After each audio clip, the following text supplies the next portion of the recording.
Turner ಅಪ್ಲಿಕೇಶನ್ನಲ್ಲಿ password ಏನಾದರೂ ಮರೆತು ಹೋಗಿದ್ರೆ ಅದನ್ನು ರೀಸೆಟ್ ಹೇಗೆ ಮಾಡೋದು ಅಂತ ಈ ವಿಡಿಯೋದಲ್ಲಿ ನೋಡೋಣ. ಮೊದಲನೇದಾಗಿ ಟರ್ನರ್ ಆ್ಯಪ್ನ ಓಪನ್ ಮಾಡ್ಕೊಳ್ಳಿ.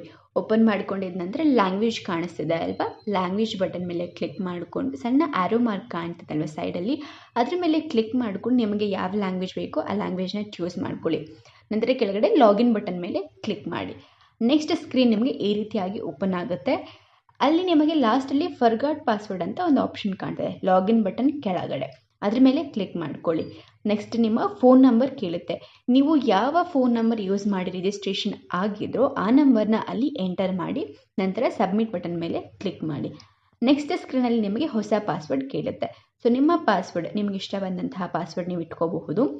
ಫೋನ್ ನಂಬರ್ ಅಥವಾ ನಿಮ್ಮ ಹೆಸರು ಅಥವಾ ಎರಡು ಕಾಂಬಿನೇಷನ್ ಅಥವಾ ನಿಮಗೆ ಇಷ್ಟ ಬಂದ ಬೇರೆ ಯಾವುದೇ ಪಾಸ್ವರ್ಡನ್ನು ಸಹ ನೀವಲ್ಲಿ ಇಟ್ಕೋಬಹುದು. ಅದನ್ನು ಅಲ್ಲಿ ಎಂಟರ್ ಮಾಡಿ ನಂತರ ಕನ್ಫರ್ಮ್ ಪಾಸ್ವರ್ಡ್ ಮೇಲೆ ಯಾವ ಪಾಸ್ವರ್ಡ್ ಹಾಕ್ತಿರೋ ಅದೇ ಪಾಸ್ವರ್ಡನ್ನು ಸೇಮ್ ಕೆಳಗಡೆ ಕೂಡ ಹಾಕಿ. ನಂತರ OTP ಎಂಟರ್ ಮಾಡಿ. ನೀವು ಹಿಂದೆ ಯಾವ ನಂಬರ್ ಎಂಟರ್ ಮಾಡಿದ್ರೋ ಆ ನಂಬರ್ಗೆ OTP ಅನ್ನೋದು ಜನ್ರೇಟ್ ಆಗಿರುತ್ತೆ, ಅದನ್ನು ಅಲ್ಲಿ ಎಂಟರ್ ಮಾಡಿ ನಂತರ ಚೇಂಜ್ ಪಾಸ್ವರ್ಡ್ ಬಟನ್ ಮೇಲೆ ಕ್ಲಿಕ್ ಮಾಡಿ. ಸೊ ಈಗ ನಿಮ್ಮ ಪಾಸ್ವರ್ಡ್ ಅನ್ನೋದು ಚೇಂಜ್ ಆಗಿದೆ. ಸೊ ಈ ರೀತಿಯಾಗಿ ಒಂದು ಸ್ಕ್ರೀನ್ ಓಪನ್ ಆಗುತ್ತೆ. ಇಲ್ಲಿ ನೋಡಬಹುದು ನೀವು ನಿಮ್ಮ ಫೋನ್ ನಂಬರ್ ಎಂಟರ್ ಮಾಡಿ ನಂತರ ಪಾಸ್ವರ್ಡ್, ಇವಾಗ ಯಾವ ಪಾಸ್ವರ್ಡ್ ನೀವು ಕ್ರಿಯೇಟ್ ಮಾಡಿದ್ದೀರೋ ಆ ಪಾಸ್ವರ್ಡಲ್ಲಿ ಎಂಟರ್ ಮಾಡಿ ನಂತರ ಲಾಗಿನ್ ಬಟನ್ ಮೇಲೆ ಕ್ಲಿಕ್ ಮಾಡಿ.